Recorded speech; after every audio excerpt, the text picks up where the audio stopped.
السلام علیکم ورحمۃ اللہ وبرکاتہ۔ بسم اللہ الرحمن الرحیم۔ ناظرین کرام، ہم جس معاشرے میں رہتے ہیں وہاں کا ماحول مخلوط ہے۔ سبھی مذاہب کے لوگ ایک ساتھ رہنے کی وجہ سے ان کے تہواروں میں ہمارے معاشرے کے مسلم بچوں کے شریک ہونے کا خطرہ بڑھ جاتا ہے۔ بعض مسلمان بچوں کے والدین اپنے بچوں کو خود پٹاخہ خرید کر دیتے ہیں۔ یہ بڑے ہی افسوس اور کم علمی کی بات ہے۔ اسی طرح ہندوؤں کے ہولی کے تہوار میں بھی بعض والدین اپنے بچوں کے لیے رنگ پھینکنے والی بندوق خرید کر دیتے ہیں۔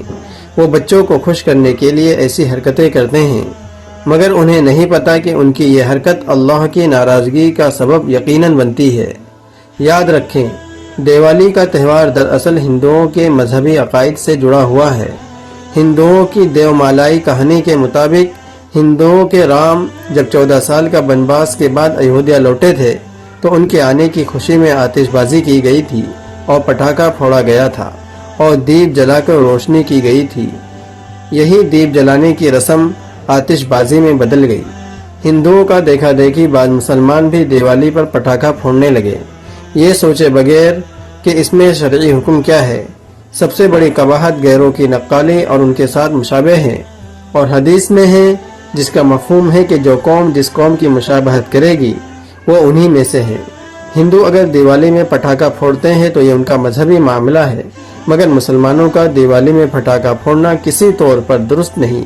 پٹاخہ اور آتش بازی تو ویسے بھی ناپسندیدہ فعل ہے، لیکن بات اگر ہندوؤں کے مذہبی تہوار کی ہو اور اس موقع پر پھوڑا جائے تو اس کی سنگینی اور زیادہ بڑھ جاتی ہے، کیونکہ سچے پکے مسلمان اس طرح کی حرکتیں کبھی نہیں کرتے۔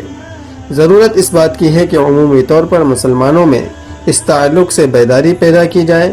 علماء کرام اور مشہور سماجی شخصیات کو چاہیے کہ وہ اس طرح کے کام کرنے والوں کو بتائیں کہ مسلمانوں کو یہ کام زیب نہیں دیتا کہ وہ شیطان کو بھی خوش اور رحمان کو بھی راضی والے فارمولے کو اپنائیں، بلکہ انہیں چاہیے کہ وہ پوری طرح رحمان کو ہی راضی کرنے والے اعمال کو کریں۔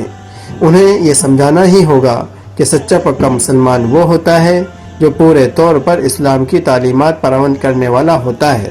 وہ قرآن کی اس آیت کی عملی تصویر ہوتا ہے کہ اے ایمان والو، اسلام میں پورے داخل ہو جاؤ۔